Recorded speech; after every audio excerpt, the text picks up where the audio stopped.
আসসালামু আলাইকুম ভিয়া, সবাই কেমন আছেন? আশা করি সবাই ভালো আছেন। আজকে যে বিষয় নিয়ে আলোচনা করব, যারা হস্তমৈথুন মাস্টারবেশন করে পেনিসকে ক্ষতিগ্রস্ত করে ফেলাইছেন। এখন পেনিস শক্ত হতে চায় না। পেনিসে হাত দিলে বীর্য আউট হয়ে যায়। কোনো কিছু ভাবলা চিন্তা করলে পেনিসের মাথা দিয়ে লিকুইড চলে আসে। পায়খানা ক্লিয়ার হয় না, শক্ত হয়। পায়খানা করতে গেলে পেনিসের মাথা দিয়ে বীর্য চলে আসে। এই সকল সমস্যায় যারা ভুগছেন তাদের জন্য আমার আজকে ভিডিওর টপিক থাকবে। হস্তমৈথুন মাস্টারবেশন করছেন, এগুলো বন্ধ করতে হবে। বন্ধ না করে ওষুধ যদি খান তাহলে কোনো কাজ করবে না। তাই প্রথমে আপনাকে এটা বন্ধ করতে হবে। যদি একটা পাত্র ছিদ্র থাকে, সে পাত্রে যদি আপনি যতই পানি ঢালেন, পাত্র পানি কিন্তু থাকবে না, পানি বের হয়ে যাবে। তা আপনার অবশ্যই পাত্রের ছিদ্রটা বন্ধ করতে হবে। পাত্রের ছিদ্র বন্ধ করে পানি ঢালতে হবে। ঠিক এমনই আপনি যদি হস্তমৈথুন মাস্টারবেশন করে থাকেন, তো যতই মেডিসিন খান না কেন, যতই ওষুধ খান না কেন, বিভিন্ন ধরনের পুষ্টিকর খাবার না খান না কেন, সমস্যা কিন্তু সমাধান হবে না। তাই আপনাদের বলবো, আপনারা হস্তমৈথুন মাস্টারবেশন যদি করে থাকেন, আজকে থেকে তওবা করবেন, ভালো হয়ে যাবার। অবশ্যই ইবাদত বন্দেগীর দিকে থাকবেন, ধর্মীয় অনুশাসন মেনে চলবেন। কোনো অবৈধ কাজকামে যারা গেছে তাদের কিন্তু এই সমস্যাটা হয়ে থাকে।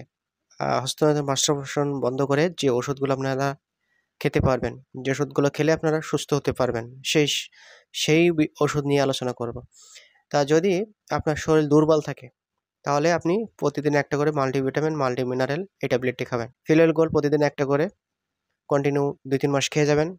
যদি হাত পায়ে ব্যথা, কামড়ানি, দুর্বল, গিটায় ব্যথা হয়ে থাকে, তা ক্যালবোরাল ডি প্রতিদিন একটা করে কন্টিনিউ ২-৩ মাস খেয়ে যাবেন।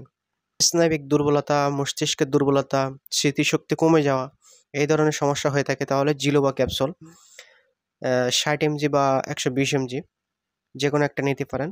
এটি সকালে একটা, রাতে একটা করে কন্টিনিউ ২-৩ মাস খেয়ে যাবেন। এতে আপনার স্মৃতিশক্তি বাড়াবে এবং পরবর্তীতে আমরা কি হস্তমৈথুন মাস্টারবেশন বন্ধ করার পরে এটি খেলে আস্তে আস্তে টাইমিংটা বাড়াতে সহায়তা করবে। যদি আপনার শুক্রাণু সংখ্যা কম থাকে, বীর্যটা পাতলা হয়ে থাকে, তাহলে আপনারা জিনেরা ক্যাপসুল, রেনাটা কোম্পানির জিনেরা ক্যাপসুল সকালে একটা, রাতে একটা করে কন্টিনিউ ২-৩ মাস খাবেন। এতে কি করবে, আপনার বীর্যটা ঘন করবে, শুক্রাণু সংখ্যা বাড়াবে, যৌবনটা ফিরিয়ে আনতে সহায়তা করবে। যারা বিয়ে করেননি তাদের জন্য এই চিকিৎসাটি, কিন্তু বিয়ে করে যারা ভুগছেন তাদের জন্য অবশ্যই চিকিৎসকের পরামর্শ নিতে হবে।